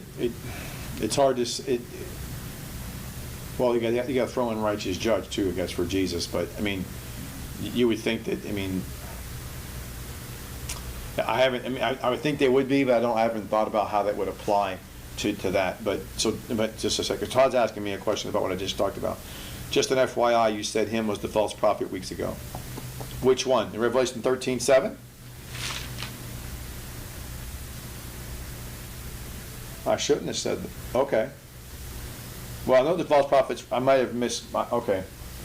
Okay, because in Revelation 13:5 and 6 and 13 and 15 is the false prophet. But I don't ever remember saying that verse 7 was the false prophet. If I did, that's not right. I may have gotten ahead of myself. But verse 7, the reason, and just to your point too, Brother Todd, that when you're reading the whole verses, to Sister Pam's point too, it's just, there's no way of knowing, okay, I stop here and it applies to this, and I stop and I start here, it applies to this. That's just a discerning issue of how you're going to understand who's doing what. And again, there's no reference of a false prophet making war with overcoming saints. That's more the beast's job. That's not the false prophet's job. So that's kind of where that would fall in. And if I said that, then I'm totally wrong, obviously. Because I have notes I put in my own Bible, for example, and though I do make a mistake, I would see that would be why. And there's been times that you've been spot on with that. This might have just been a misspeak on my part because I was reading verses 5 and 6. I probably just said verse 7 without catching myself. That's on me. So verse 7 is the beast, though, because that's him who makes the war with the saints. But this goes back to earlier when you get to this whole chapter 12, verse 11, earlier, when he said, and they conquered him through the blood of the Lamb and through the word of their testimony, and they loved not their life to death. So people say, well, how did he get overcome? Well, because their life's being taken, but it doesn't matter. They loved not their life to death. Revelation 12:11 kind of parlays into Revelation 13:7. He made war with the saints to overcome them, meaning they're okay with getting beheaded. They love not their life to death. They're not taking that mark. They're not doing it. So go ahead, do what you got to do. So that's what Revelation 12:11 and 13:7 go together, and in that sense of understanding. 100-fold, right? That's correct. Those are the 100-fold saints, and Revelation 13:7. So hopefully in chapter 13, 11, I explained what that is when he saw another wild beast, that's Satan, the dragon, ascending out of the earth, referring to his original status, how he's now ascending into his power where he's at, and he's now asserting this is where he takes control of his kingdom. This is what Revelation 17 and 18 out ahead is going to speak to, the historical nature of tribulation, how Satan got his foothold into Israel, and then his kingdom was already there, but no one knew it until then he goes, oh, by the way, thanks for ushering in, helping me get into my kingdom. And that's what he did. That's why Mystery Babylon was, of course, Israel, who was ignorantly used to usher in his kingdom. That's what he's talking about in Revelation 13:11.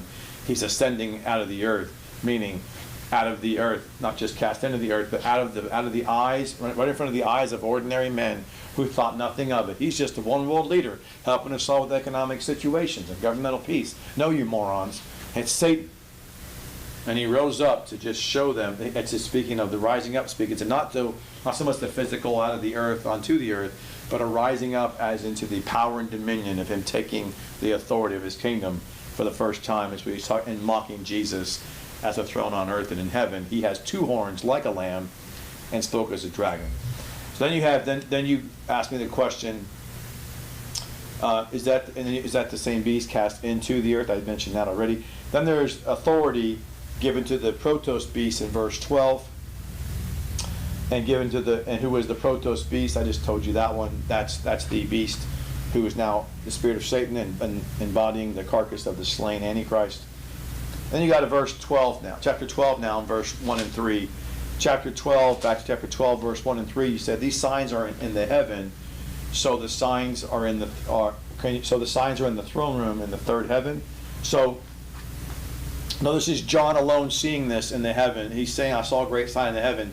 He's talking about from the heavenly perspective, seeing this take place and how God sees this. He's giving you this whole origination of it's a quick timeline of, it's not obviously in duration of time. He's giving you a triptych of, okay, like when Joseph said, I saw the sun and the moon and the stars, talking about what he saw in Genesis, and your seats bowed down to mine, right? He saw all this. So you see that it's a sign in heaven, meaning about what God was going to do all along in chapter 12, verse 1, and then verse 3. And you also mentioned it was just John. Yeah, there wasn't any earthly people that saw this. So it was from the heavenly viewpoint. There was a sign in heaven, meaning John was in heaven, and the personal angel of Jesus showed him, look, let me show you how from the beginning of time this has all been orchestrated since he was pursuing the woman which became Israel, and he was cast out and put on the Eden. This is the whole triptych. This is what God ordained all along. That's what he's doing. He's showing John, let me show you this fluid nature of this timeline. There's no surprises to God. God didn't go, oh man, no. He didn't go, oh shucks, doggone it, that free will again interfered with me. No, that's not what happened, ever. That's not what happened. So then you say, in verse 7, list angels fighting with the dragon in the heaven. This Revelation 12:7, yep. And is this the second set of angels? Yes, it is. This is the second set. Second set of angels is the one fighting in verse 7 of Revelation 12. That's correct. They're the ones fighting. So, that's a lot of questions. I think I answered them all, but Sister Pam, you tell me. The authority is given by God, absolutely. So the dragon is in verse 4, giving authority to the false prophet in verse 5, and correct. The dragon gives authority to the beast to rule, but he gives also the authority to the false prophet to do the false signs as well, absolutely. And verse 7 changes to the beast, yes. So I think we're good. I think you didn't ask it like that, I know, Sister Pam. Hopefully I answered your questions, though, the way in which is helpful to get cleared up the beast and who's what. All right. Then your other question, I forgot, one more question. Next page. Then you say, oh, one more, I forgot. Revelation 13:1. Now they have 10, so now there's horns that have diadems. What's the difference from Revelation 12:3 with the heads that have diadems, and the horns with diadems here? So the difference is this. In Revelation 12, as you can see, Revelation 12, like you just mentioned, it's the horns. There's 10 diadems, but there's 7 heads. So in Revelation, that's 13, excuse me. In Revelation 12, in verse 3, it's 7 heads and 10 horns. So in Revelation 12, the reason there's 7 heads and 10 horns, and there's 7 crowns that aligns with the 7 heads, is because in Revelation 12, it's the origination story of Satan. And so the focus there is the 7 kingdoms of men that Satan has put into place. He has ruled this world through the kingdoms of Egypt, Syria, Babylon, Medes and Persia, Greece, Rome, which is 6, then his own kingdom, which he now puts into play. We just saw that in Revelation 13:11 when he ascends out of the earth like a little lamb with 2 horns. That's his satanic kingdom of the beast. So those are the 7 horns, or the 7 crowns, diadems, Stephanos, on the 7 heads. So the 7 heads with 7 crowns, Stephanos, speaks to the 7 kingdoms of Satan. Whereas in Revelation 13, it changes. They still have 7 heads and 10 horns. The difference is now the 10 horns have 10 diadems. So what's that speak to? That speaks to the beast having 10 kings to rule with his kingdom. As their ignorance pervades, they think that he needs them, but he does not. He's just using them, and he will destroy them. But that's what that's talking about. So the Revelation 12, again, 7 heads that have 7 crowns, speaks to the 7 kingdoms of Satan, the dragon. Revelation 13 and verse 1, the 10 horns with 10 crowns, which is actually speaking to how the beast has 10 kings within his kingdom. So that's what that's speaking to. All right? So now I answered your questions, I believe. So now, yes? Could the 7 kingdoms be, in a sense, mocking the 7 spirits of God? Oh, yeah. I mean, everything he does is mocking Jesus. I haven't thought of it in that particular alignment, but I can look at that, but I wouldn't be surprised if that is what that is. Yeah. Because he's definitely, because in essence, he's mocking the kingdom of Christ, who he reigns his kingdom through his 7 spirits, obviously. So, yeah, there would be some imagery of mockery there, no doubt about it. Then Sister Laney asked some questions. I answered some of these, but I want to go through and answer them directly through Sister Laney. So, Sister Pam, we're good, I believe, right? I think we're good with all your questions, which are very, very, they can be very challenging. Okay, good. So I know you already told me good, but I wanted to make sure. All right, so Revelation chapter 11, verse 9, Sister Laney asked the question, good question here, some always good questions, but I enjoy these today because they're convoluted to anybody who doesn't really think this stuff through. So and even when you do, you're like, blah, blah, blah, blah. So Revelation 11, verse 9, and in some of the peoples, it says, and languages. It shouldn't say that. It should say, and tribes, left side of your margin. And out of the peoples and tribes and nations or ethnicities, see their dead bodies 3 days and a half, and do not permit their dead bodies to put into a tomb. So Sister Laney's question is, okay, wait, who are the they that would not let them put their bodies of the 2 witnesses in the tomb? Well, that's the they of the Jewish people who are all sold out that the Antichrist and the false prophet are good to go. They think the false prophet's a good prophet, and they think the Antichrist is the Messiah. So they don't want to hear Moses and Elijah say the opposite, which is what they've been saying for 3.5 years. So what do they think they are? False prophets. How do you treat a false prophet? With disgrace, with disrespect. So they didn't know that they were the 2 witnesses to be raised up. That's not the point. The point is they saw them as false prophets and were very happy to have them dead and just lie there in disgrace. Because as far as they're concerned, they're pathetic and they're against God. When in fact it's just the opposite. Right? But this just goes to show the ignorance of the Jewish people. They were cheering on the death of the mature ones, the 60 fruit yield folks, that were mostly them, some 30, but mostly getting killed. They were no problem with that. And so they have no problem, Moses and Elijah. And by the way, Moses and Elijah have, people say, I already covered before, but why they're the unique witnesses, because they're olive trees, because they're lampstands. Something else, by the way, about their lives is uniquely different. For those who want to say, well, it's Enoch. I want you to think something. They're the only two people that, first of all, Moses is the greatest prophet of the sinner. The Bible says so. And Elijah was pretty close to him, and before Elisha came around and gave twice as many miracles. But they both had similarities in that they both had no forerunner. There was nobody before them that blazed the trail to say, this is how you can be a great prophet of God in your day and time. They had no example. Come on. They had no example. They had no one to mentor them, no one to help them in a godly way to how to deal with this mantle of responsibility. But more importantly, Elijah faced Ahab, which says, God said, there was no one who did more evil in the sight of the Lord before or after Ahab combined. So that's pretty interesting about him. And then Moses, of course, confronted the Pharaoh, who's a type of Satan. So they both had a tremendous adversary that they were confronting as well. But the third and most important, compelling, interesting parallel to these guys is that they both were shelved. You go, what? Don't believe me. Read the story. Moses is told, have a seat, little man. You're done. What you mean? You're done. You're done. You struck the rock twice. You cursed it. I'm done. But I'm not. Okay, so I want you to train up Joshua, your successor. Train him up. And by the way, when he's all trained up, I'll put you on Mount Nebo. I want you to watch as they all walk into what you could have, should have, would have had. Brutal. As Todd would say, brutal, brutal. Brutal.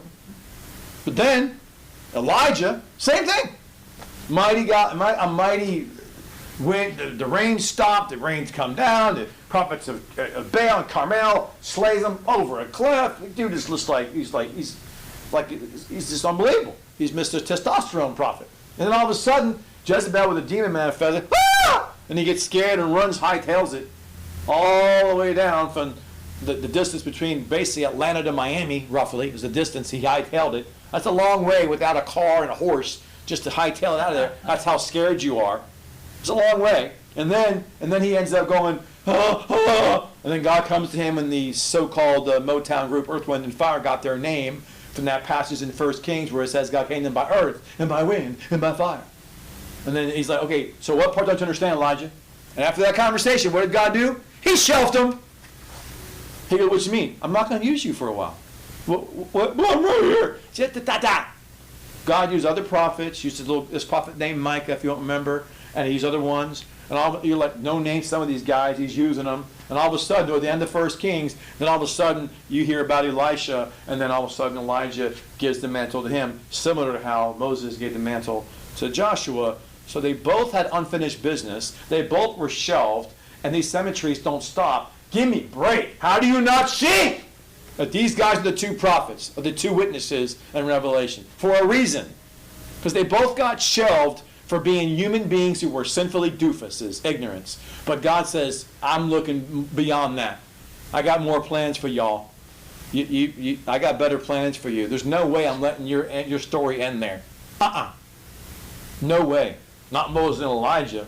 Your life on earth didn't end so well. Moses, the most humble man ever, God said in his time. Are you serious?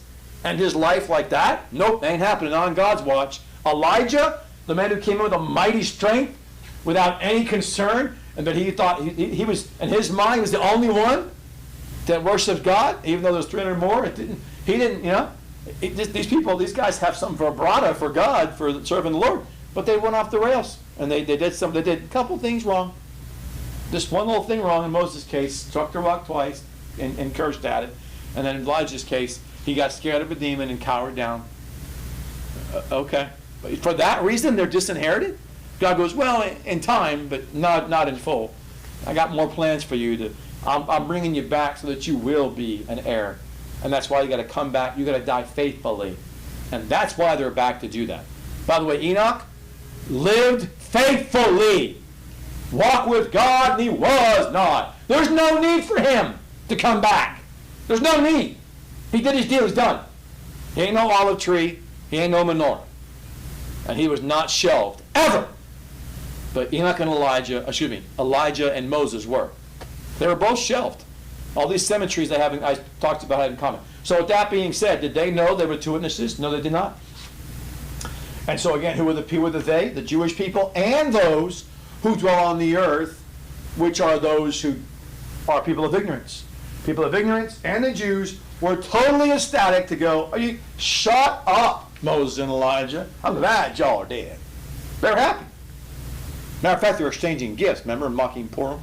It's disgusting. So Revelation 13:7 you asked about, it is definitely challenging. Yeah, the 7 kingdoms, I'll go through it again. I'll write it on the board for you. But going back to Revelation 13, Revelation 13 is the 7 heads and the 10 diadems are on the 10 horns represent the 10 kings. Yeah, the 10 kings.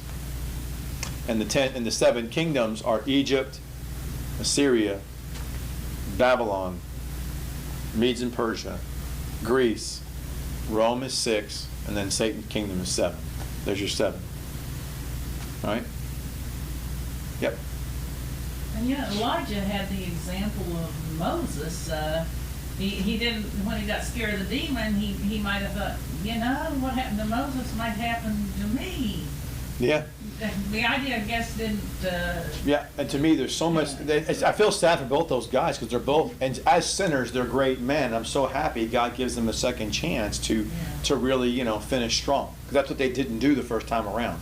They started in their ministry to God. They started strong, and they were great until this point of just this breaking point. And then God shelves both of them, and at the very end, He makes it so that they know your job's not over yet. It's like they're coming back. And as far as remember the extra diadems again speaks to the 7 diadems of the dragon is his 7 kingdoms, and the 10 diadems are the kings of the beast during tribulation. All right. So the Sister Laney's question then goes back to, they know there were 2 witnesses. No, they did not. And then you go, even though the 2 witnesses had the power to do great things and torment man, they did not have the power to overcome the beast. Correct. God's will only since He gives power. Correct, as He chooses. So curious question is, the 2 witnesses know they would not have the power over the beast? Oh yeah, they knew that. There's no doubt, because they're sinless. They knew that, but they didn't faze them to still come at them. They went after the false prophet and the beast. Moses and Elijah were going toe to toe with them. They didn't care. They knew they weren't supposed to. See, they showed what Job didn't do. All respect to Job. I love you, man. But he's just a sinner, right? Moses and Elijah are in this sinful state, knowing what Job should have known, which is not about winning. It's about standing and fighting for what is right, even though your destiny is to die doing just that. And they did it, because they know they're going to get raised up. They're like, oh, I'm not dying as a coward this time. We did that last time. Our life ended as ignorance. We're not doing that this time. Moses and Elijah were like, you doing it? We're not. He gave us a second chance, and we're sinless. We're going out with a blaze of glory, baby. They're going out fighting with the blaze. They got so much motivation to just really remember what God had given them and why they're here. I can only wish I could imagine being in that circle between those 2 guys, what they could be talking about when this day came, when they were fighting against the beast and the false prophet, knowing they were going to die and not caring at all about it. They could care less. They were so stoked just to serve God until they die, because they wanted to do that the first time around. They didn't do it the right way. They are just striving with every ounce. Everybody dies, but how you die, man. I want to die with honor and courage and bravery. And they did, yes. In the Old Testament, they did not love their lives to the death. But there, they have arrived at not loving their lives to the death. And what this must be is a witness and an encouragement to the 100-fold in the second half. Oh yeah, so it is a witness and testimony. You're right. And by the way, so yeah, they were sinless, but Laney said, well, then if they're sinless and why did they die twice? What's the type for us of? They're a type of people that come into the millennial reign with bodies of flesh and blood and bone, but no sin. But they commit sin and they die. They're a sample of those. They're an example, a typology of those with flesh and blood and bone with no sin that could still die. So Moses and Elijah had flesh and blood and bone, but showed they could still die. That's what the typology of those who are going to enter the millennial kingdom, just to think, just because your bodies of flesh and blood and bone with no sin doesn't mean you're exempt from death. Exhibit A, do you not see two witnesses in the streets? Remember that? They're like, oh yeah. So that was a warning, wake-up call for folks. Don't be complacent, which is what Moses and Elijah's problem was the first time around, right? They got a little complacent with God's holiness and God's service that they had to live up to. Great men, although they're sinners. But I was just so happy they were just so able to do the second time around. So, does it make a difference for Job that he was still in his body of flesh and bone, and flesh, blood, and bone, and Moses and Elijah? Oh yeah, it's a big difference. That's what I'm saying. Yeah, Job. I mean, come on. He had no Holy Spirit indwelling him, and he had a sinful body, so he couldn't. God was asking a lot of him to do what Moses and Elijah did in a body with no sin. I mean, come on, right? So Job couldn't pull that off. I'm just pointing out that's why God's asking so much beyond our abilities. He's asking that which is beyond our ability. It's in his spiritual ability to do these things. And so then you have, they've already been in heaven. That's how you know they're sinless. That's kind. That's right. Then you have the other question. When the Antichrist is as if mortally wounded and is in the state before he appears as the beast, does his body change from what was prior to this event, his evil spirit from Satan in a worse state? So his body doesn't, so he's the same. So the Antichrist is the physical offspring of Satan. When his mortal head wound, when he's murdered, as he gets his head, either shot, cut off, whatever you want to call it, it's definitely a mortal head wound. And then when that body carcass is lying there, then he's lying there for a couple of days, and then 3 days, and then the beast, the Satan, just sends his spirit inside that carcass, and he's, ooh. Now, does he look different? Well, yeah. I don't know how different, but you tell me. Did Jesus' body look different when he rose from the dead? Yes, he did. He walked through walls, crying out loud, to your point. It says the windows and doors were locked. He just goes, ooh, peace be with you. They're like, how'd you get in this room? What? How'd you do that? How'd you get in here? Right? Because his body can walk through walls. His body, when he was on the earth before he got crucified, could not do that. He didn't do that. Well, I guess he could do that because he's God, but he didn't do that. But the reality is that, I think this is what's pointing out here to your question, does he look different? Yes. He looks different in the sense that he has a body animated by the spirit of Satan, no longer by blood. And that looks different. That looks different. It's like when Jesus said, put your hands in my holes in my hand. When Thomas did that, you can't put I'm not a magician or an illusionist. You can't put your fingers through my hand, palm of my hand. You can't do that. But he did it with Jesus in his body. That's insane. You can't put your hands inside my side and pull them out. You can do that with Jesus, his body. That's what happened, right? So was his body different? Yes. There was a body animated by the spirit of Satan, no longer by blood. And then lastly, your last question is, chapter 11, verse 13, it talks about the 7,000 men that were also killed. In that hour there was a great earthquake, and the tenth of the city fell, and by the earthquake was destroyed 7,000 names of men. And the rest became afraid, and they gave glory to the God of heaven. And your question was, hey, wait a second here. It says the names of the 7,000 men were killed in the earthquake. Is there a significance in these men who died since they were specified or specifically numbered? And the rest, of course, or lupoi. And yes, I believe it. I think it is a reason for this, Laney. I think the reason that there's 7,000 men, I think there's 7,000 Jewish people to represent over the 7,000 years of God working with man. Not all those 7,000 years has been with Jewish people, because it's speaking to the 7,000th day 7, his day of his reign, which he'll be working with the Jewish people. But it speaks to the abject failure of his people to live by faith.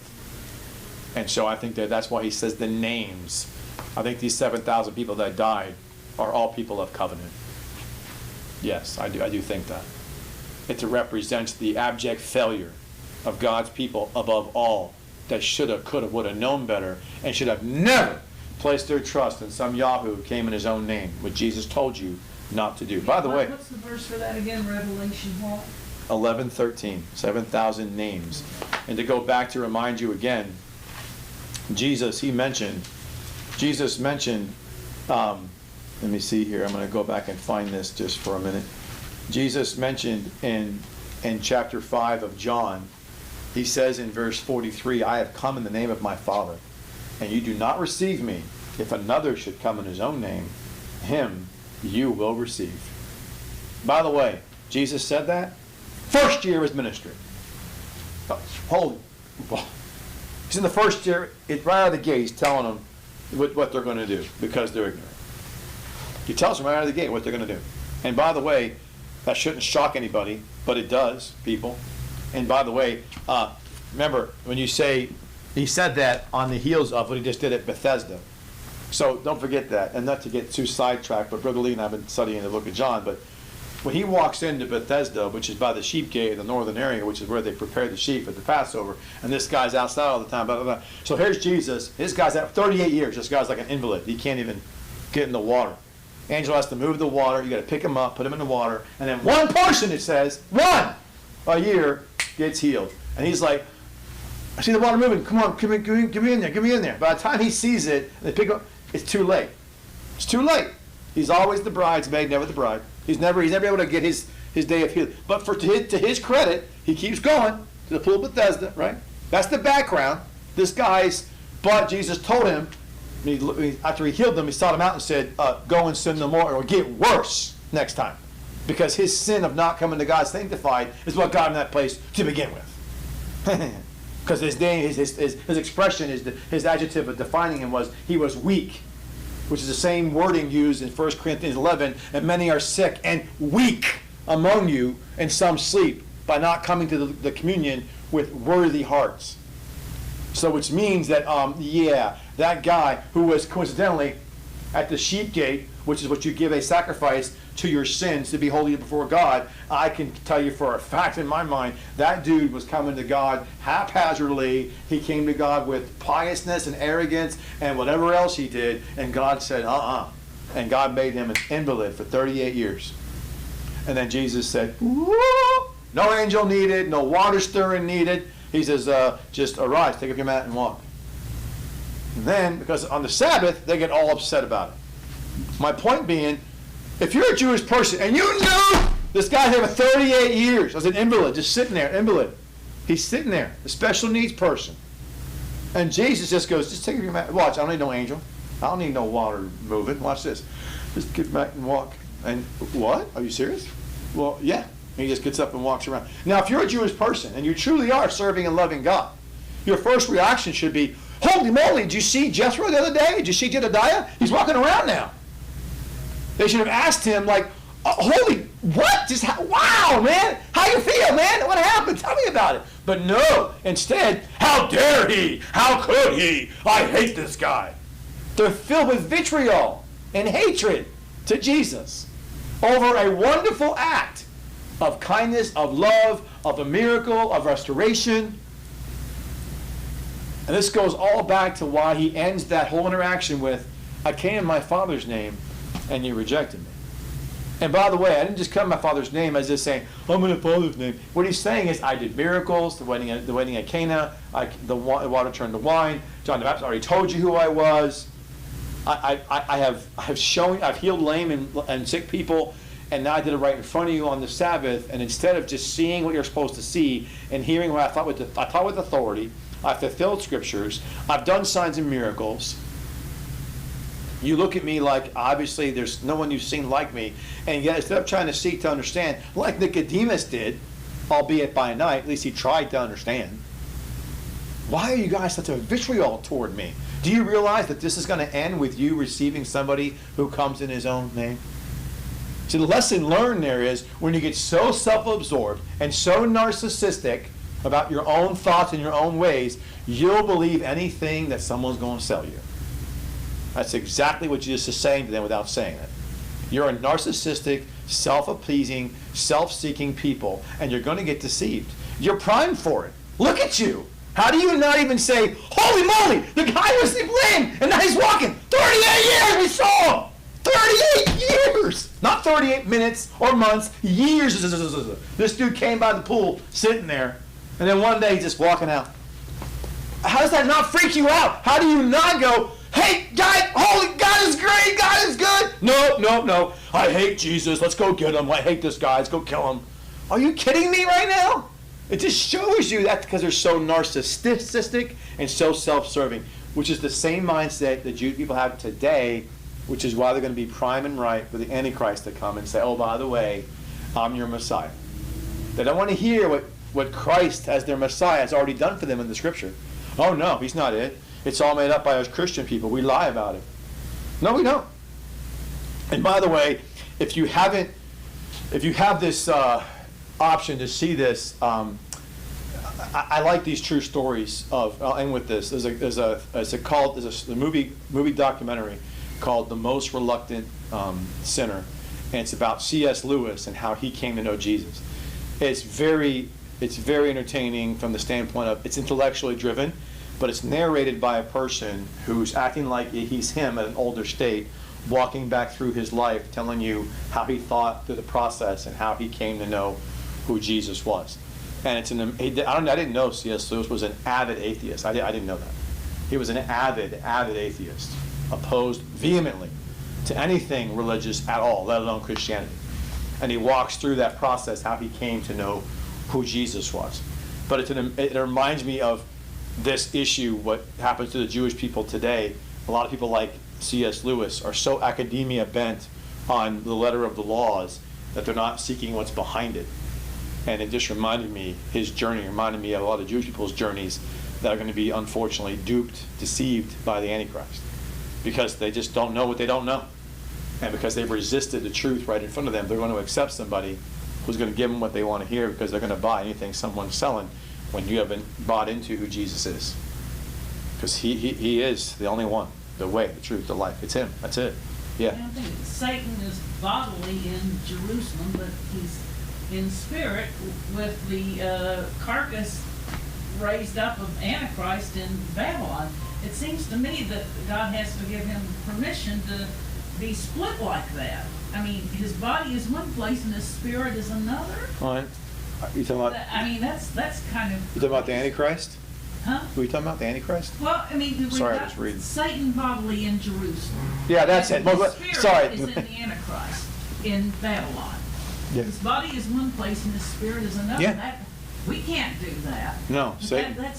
And maybe he hasn't done that before, but he's doing it then.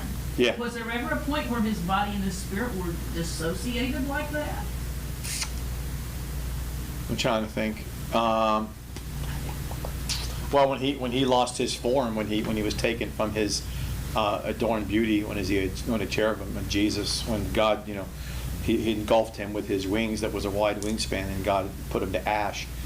He was disembodied at that point. So then he was sent down into the earth, like we talked about. So he was But disembodied then. But he still had a spirit. Yeah, but to you asked before, he was disembodied. He had a body, a celestial body that was just put to ash, and God cast him into the earth. Then He brought him out into Eden. So he was with no body until God gave him a body back in Eden. So that's what you're asking. Is that what Jesus said about when he was different? He was two different. Mark wrote the same. It seems to me like after that he wasn't a body and spirit dissociated. No, yeah. No, I got you. The Jerusalem Babylon thing. Correct. Yeah. It's two different. He's showing that he can actually, but he did that, for example, you would say that people could say, well, he did that with Judas, for example. He embodied Judas, but was that the spirit of Satan, or was he also still himself outside of Judas, So I think it was just like Christ has the Spirit of Christ, Holy Spirit, the Spirit of God the Father. So you think he has a spirit that he can do that with, like he did with Judas.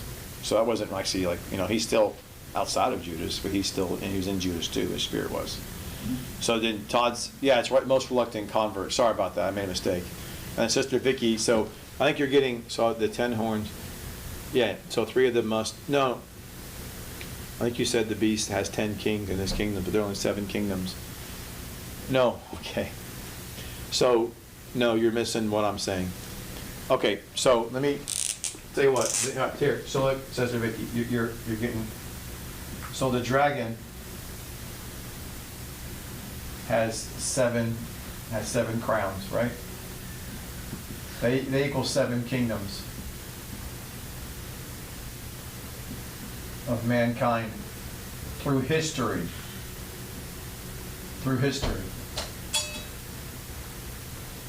Okay? Through history, which is going to be Egypt, Assyria,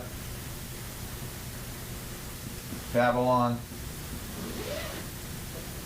Medes and Persia, Greece, Rome, and then Satan's kingdom. Okay? And then when the beast has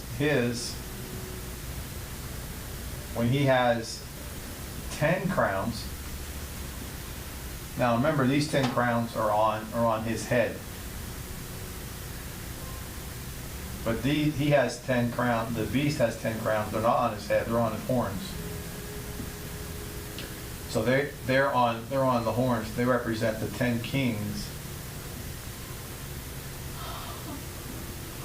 overseeing Satan's kingdom. So that's what, if I misspoke again, I'm sorry, but so these 10 kings are on the 10 crowns, and these are on his horns, speaking to the fact that he's the ruler of these 10 kings overseeing his kingdom. So if that makes sense, there's not I think there's some minutia there getting confused. They don't overlap. They're two different things. The seven crowns, the 7 kingdoms of the dragon do not correlate at all to the 10 kings ruling with the beast in tribulation. One's an historical view of how Satan has used the kingdoms of men, and the other is a real-time reality of what's happening with the beast in the second half of tribulation. So, okay. So I'll put some more notes on the board before we're done, but for now, I think we just finished up with the questions. So Laney, did I answer your question satisfactorily, I hope? You got to tell me. I hope I did.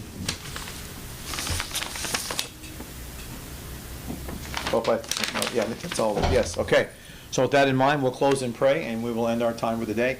Next week, we will go over chapters 14, 15, and 16, 3 chapters, because I want to keep those other chapters kind of locked in together at the tail end. I think 14, 15, and 16, they do go together. So I'm going to go 3 chapters next week, 14, 15, and 16. That's the last review we're going to have before our break. So we'll be gone after that. So 14, 15, and 16, they're pretty heavy-duty chapters. So let's look at questions we have for that, and we'll go into our time in prayer. So Father, thank you so much for this time we've had, opportunity to hear from you and to see things in your word, to always understand it, and just be thankful for what you teach and guide us to understand about who you are and what's out ahead. Help us to be, again, always mindful of your love and your will in our life. Thank you so much for all you give to us and all your provisions. Help us not to take anything for granted, from the air in our lungs to the way we can the ability to think and speak and just have the opportunity to walk with you by faith and know you as our Lord and as our God and our Creator and our coming bridegroom. Thank you so much, and we thank you for your love for us and your great and unbelievable care for our souls. And so thank you so much for guiding us and directing us in this life. In Jesus, Yeshua's name we pray. Amen.